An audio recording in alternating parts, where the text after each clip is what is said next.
Welcome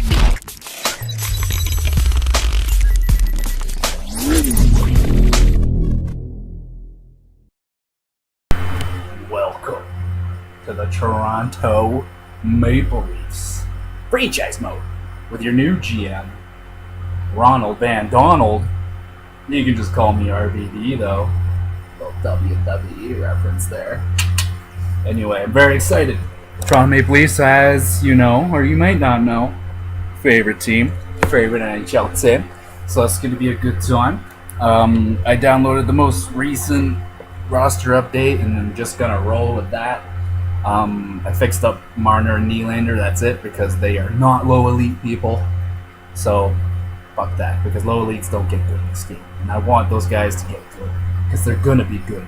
Especially Nylander, and especially Marner. I think Austin Matthews will be good enough. I think he's good enough. I didn't touch him. I didn't touch anybody else. It's gonna be interesting because I haven't seen this roster, so it's gonna be kind of fun for me. And it might be fun for you. But you know how these GM things go. The first episode, we're not gonna do jack shit except look at the team. We're gonna figure out what we're gonna be. We're gonna figure out what we need. We're gonna figure out what we're gonna do. But I'm thinking this team's gonna be a quick rise to the Stanley Cup. But I think I said that about my Edmonton Oilers, and it took us many, many, many moons to reach that point. But I'm hoping the Toronto Maple Leafs will be a different story. Well, a little quick story behind my Toronto Maple Leaf. Started watching hockey when I was like maybe, I think it was like 7 or 8. It must have been 7 or 8 when Dallas won the Cup in 2000. I was a big fan of Eddie Belfour, but I never was consistent in hockey watching.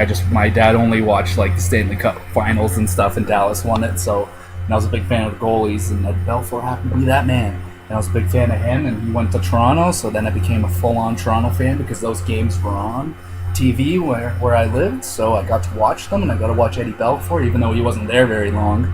But it got me super into hockey, and I watched their playoff run when they lost in the second round to Philly. It was heart-crushing. You know, it was a big bad moment in my life. I was very sad, but it was a great time, like just getting into hockey. And then the lockout happened very early, like my second year of watching it. I got a lockout, and I had a year where I didn't get to watch any hockey, so that really hurt that situation. And then the season came back, and the Leafs didn't make the playoffs, and I'm gonna own up to it. I moved away, and I didn't get hockey anymore, and the only like a good friend of mine liked Detroit, so I started rooting for Detroit because they were a damn fine team back then, and they had a lot of really great players that I really like now, like Brendan Shanahan and Yzerman and the Dominator. It's great. They have a lot of great players, and I was a big fan of them. So I rooted for Detroit for 1 year, and I didn't root for my Leafs. But that came to a swift end, and I went right back to my Leafs after Detroit lost in the first round. So I was like, they're not that great. So I went back to where I should be, and I've been a Leaf fan ever since. And I've seen some bad years. I've had a lot more bad years than I had good years watching these Leafs play. But the future is looking very bright for the Toronto Maple Leafs, and I'm gonna simulate what I think this future will look like, and it's gonna be cup filled. I damn well hope. I hope I could see the Stanley Cup come to Toronto in my lifetime. My dad did way back in the 60s when he was 9 years old or something. That's too long, man. That's too long. The biggest NHL team needs to bring the cup back home, back out. Okay, so here we go. Let's look at what the Toronto Maple Leafs are dealing with. Managed contracts. I know what I got. But let's show it off. Let's flaunt our assets. We got a lot of great everything. What is this, right? New contracts, but pardon me. Okay. The only issue is we have freaking Horton on the books for like 3 more years, and he's $5 million. We cannot get rid of the guy. I will try though, off camera, because that trade is, if you can get it through, it's a grind. Like finding a team that'll actually take him, but I will try my best to get him off this team. I might even just buy him out. But anyway, okay, let's sort by overall, please, and let's start with the forwards. Austin Matthews. 19 years old, 86 overall, medium elite.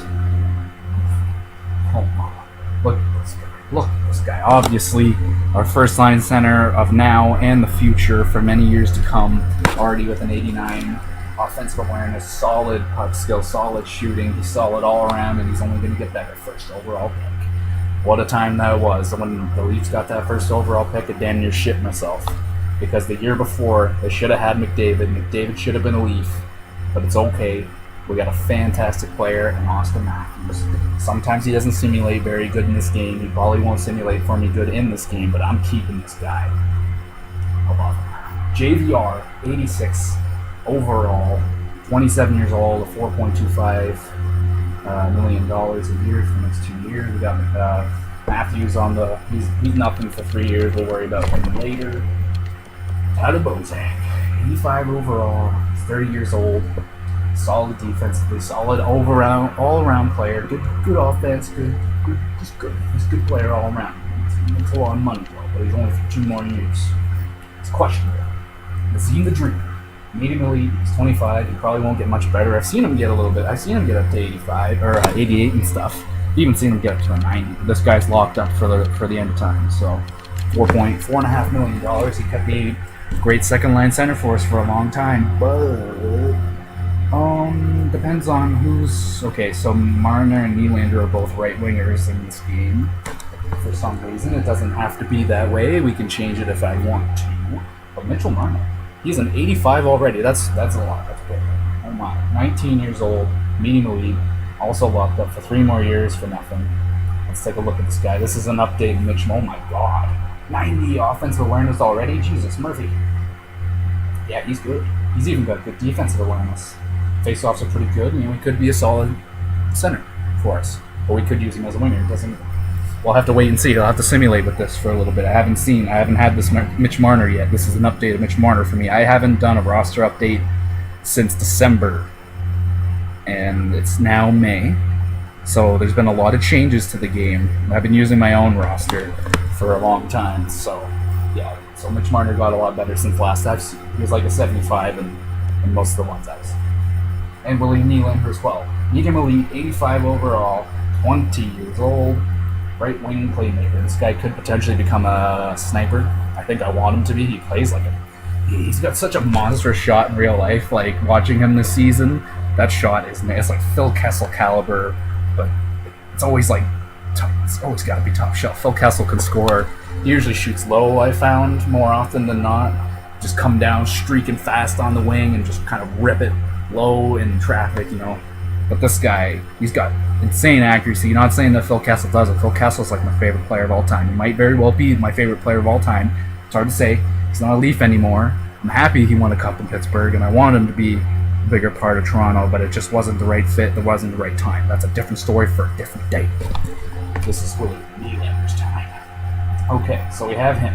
He's obviously going to be sticking around for quite a while. Him, Marner, and Matthews obviously staying for a long time. Kadri more than likely staying. Bozak, JVR, questionable. And then we got Uncle Leo, 29 years old, 84 overall. 2-way forward, pretty solid. Okay defensive stats again. A well-rounded player. Good third, fourth liner. And Brian Boyle. Big pickup for the Leafs in the trade deadline. This guy is. His face-offs, well, they're good, but they should be a little bit higher than that. His defense is okay, so he can play a great fourth-line center role for this team. And we got Joffrey Lupul, who doesn't actually play for the Leafs really anymore. He didn't play all season. He's pretty sure he's done. He's done. 82 overall. I want to trade him if I can, but more than likely won't be able to with that $5 million salary cap. Nightmare.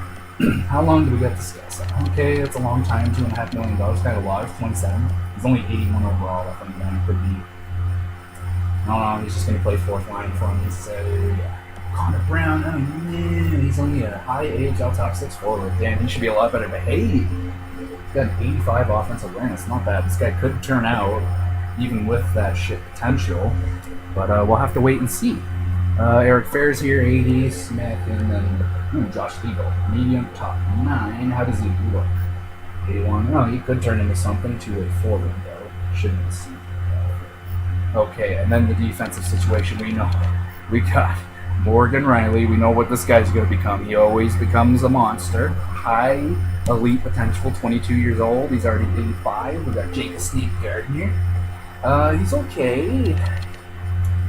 I don't know. I have very mixed emotions about this guy in real life.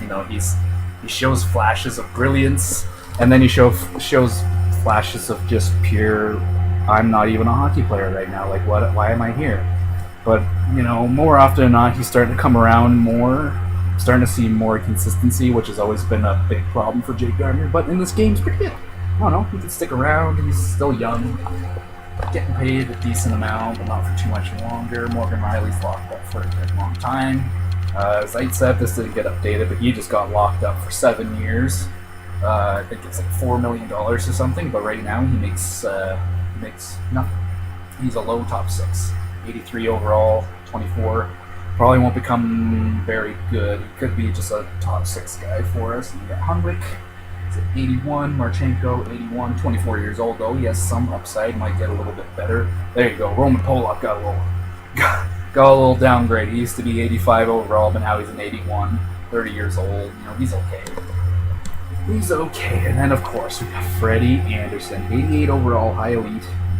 Damn. But he is going to be tapped out at 88 overall, more than likely. $5 million locked up for quite a long time. So Freddie Anderson could potentially be the goalie for a long time, depending on how drafting goes. If I end up, it just depends on exactly how it's edited. It just goes on head here. Anyway, so there's the team. Now, I got to look at the lineups and see if there's some holes I can fill. I don't think we might make the playoffs just like the Leafs did in real life. We might squeak into the playoffs. I'm not expecting playoffs. I'm just kind of waiting for my big guns to get better and fill out some pieces throughout the years and get rid of some guys that we don't need. But for right now, we're just kind of the in-between team. I don't really know what's going to happen. Let's take a look at the lines. Offensively, we're a 90, defensive 89, goalie 89, so that's not bad. The goalie would be better, but the backup goalie is McElhaney. He's on a 74 overall, so it kind of hurts our stats a little bit. But well, there we go. Okay, so I don't want that offense. Okay, first line looks like that. JVR, Matthews, Marner. So it's not that great of a first line right now, but give it a year and it's going to be deadly. Same thing with the second line. Once Nylander gets a little bit better, Kadri might get a little bit better. Komarov. Okay, so there's a hole we can probably fill. We need like a second liner, potentially a first liner, because JVR could slide right into that second line because he is listed as a second liner. All these guys more than likely are second liner. Okay, so we got a second liner. We got no first liners on this team. Okay. The bottom 6 is okay. I wouldn't mind trying to keep Levo on the team, see what he can become. He's listed as a fourth liner, so he can play. Boyle looks good there. I like Bozak where he is. I like Kadri where he is. Okay, so my center situation's good. I'm feeling that. I would like to get rid of Lupul if I can. His offensive awareness just isn't any good. He would just hurt the team if I kept him, so I would like to be able to replace Lupul. And then the defense, their defense is hurting just like in real life. So Morgan Riley and Gardner are okay. Riley will get better. He's going to get better quickly too, so we're not worried about that. He will become a top 2. Gardner's going to not get any better, so he's already 26, so he's going to tap down to 85, 86. So we need like a guy of the future that can play with Morgan Riley. A righty potential. We need a righty to play with Morgan Riley for the future. That'd be great. Zaitsev, a righty. I'm going to keep him for now. Marchenko, I wouldn't mind keeping either to see if this guy will get any better. He's an okay defensive two-way defender, so he might fill out the bottom 6 nicely. We'll have to wait and see. And then Polak and Hunwick, they're not much I can do with them. They're going to have 0 trade value and stuff, so rather I'd bomb this year, like trade these guys and just let my forward rookies get better until I can fill out the defense more. But again, we'll have to wait and see what's available and whatever. And then, of course, goals. Anderson's our man, without question. Anderson's the man. And he is a pretty good simulated goalie from what I can remember. 88 is pretty much down the board in the reflexes. 86s, I don't see any. There's a couple 89s, no 90s. Very solid goalie. He's kind of like the Brass. But I think he simulates better. I win cups with this guy, so we'll have to wait and see. Okay, and in the AHL, is there anything down there? We got Brooks Lake. He can come up and fill out a long spot. Ron Gallagher, getting on these guys worried out. Ooh, yeah, Kirby Wright was pretty good. You got Seth Griffith, 23 years old, and okay, he might turn out into something. Frederick Gauthier will become a solid third, fourth liner for us, I imagine. He usually does. He doesn't really have good stats, but yeah, he fills out the lineup pretty nicely. Who is that? Zachy Hyman. Ooh, I like Zach Hyman. He's fucking awesome. Hope the Leafs are able to keep him and keep him cheap. That'd be great. Okay, and then there's really nothing here. We got Matt Valiev. He's only a medium 7th defenseman. So I thought he was a little bit better than that in real life. And Martin Marinson might get a little bit better, but not goalies. But friggin' Anton Babu. And Garrett Sparks. Slow backup and then high adjusting. So yeah, we don't really have any prospects of importance down there. Brooks like 3,300 paid right now. Ooh, $4.5 million quid. But we can more than likely afford him to come up to the team if I'm not going to do that. Alright. So we definitely have some things we need to fill out. We need defense. And we need some first, second liners kind of deal. Yeah. I don't really have a lot of things I can trade away. But let's take a look. And I'm going to look at the trading block and see if there's anyone of interest that's up there for grabs right now. RVD, Ronald Van Donald, GM, starting his job or getting to work right now. Trading block. Browse trade blocks, please. The usual suspects should be on the list, like the Sedins, and so on and so forth. The first rounders. We've got Snook is out there, my boy.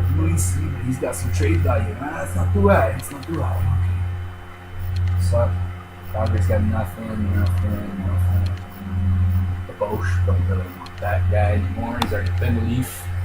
Put him up to center league. 35. Don't really need that kind of guy in my team. Hendricks doesn't have a picture anymore. Yager is a nice option. That guy he usually simulates really good for like a year or two. So, depends. We'll see. Yager's out there. Okay. Don't need Ben Bishop. He is on LA though, but he did get traded to Dallas, and Dallas signed him long term. I am hoping. So on the fence about it. I like Dallas, but I also want it to fail them because their goalie situation is such a mess, and I want Ben Bishop to be shit for them. So then they have three goalies making like $5 million each, and it's just a shit show. They're all terrible. Say again, should have been. Anyway. Okay, so we got Kemper. He could be a decent backup goalie for us. It's a possibility. Okay, Montreal's got nothing. Nothing just there. Predators, nothing. Jersey. Got some history with Jersey. If you watch the other side. Matt Murray's out there again. We're not touching him. Fuck that. I've dealt with this guy too many times. I'm not dealing with him. I don't need him. I got Freddie Anderson. And nothing from Tampa. The Sedins, I told you. Of course, both of them out there. Nothing from Washington. And Winnipeg giving up nothing of interest. So, there's guys out there, old guys. And then Matt Murray, but we're not doing Matt Murray. We got it. Okay, so there's that. I'm going to propose the trade. I'm not going to make a trade. I just want to see what my trade values look like. It's to see what we're packing here. So, bang. We got Matthews, Marner, Nylander, and Riley. Those trade values are going to get higher. Connor Carrick. Oh, yeah. We got Connor Carrick. He's an 80 overall, 22 years old, a high top lift. This guy he won't be a top 2, but he will be a part of this team for sure. Okay, so there's some names I'm seeing here. Team Shaw. This guy gets good sometimes. He's already got decent forwarding skills, puck skills, shooting, and senses are all pretty good already for 71 overall since the 80s. Kirby Reichel should be able to fill out a role on this team at some point. He's already 79 overall, 21 years old. Gonna probably hold on to that guy. And then after that, we don't really have a whole lot of trade value coming around here. Yeah. Okay. And then Evan for goalies, just Evan. No. Yeah. And then draft picks. What are we packing on the draft pick front? I'm still holding a lot of picks these couple years, I imagine. We got 2 seconds. We don't have our own second anymore. So we have a first, 2 seconds, no thirds. Okay, and then the next year we got a first and 2 seconds yet again. We got singles, 8 seconds. Only so we're packing some extra picks. Could make some moves. Now the question is, I'm gonna have to scout and just see what's out there, what I want. what I can deal. I got to try and find a home for Joffrey Lupul and Nathan Horton. Get rid of that $10 million salary cap that I don't want on this fucking team, so I can sign some better players. But it looks like the Toronto Maple Leafs aren't ready yet for Stanley Cup. But I could change that very quickly with just a couple trades. You'll have to wait and see in the next episode.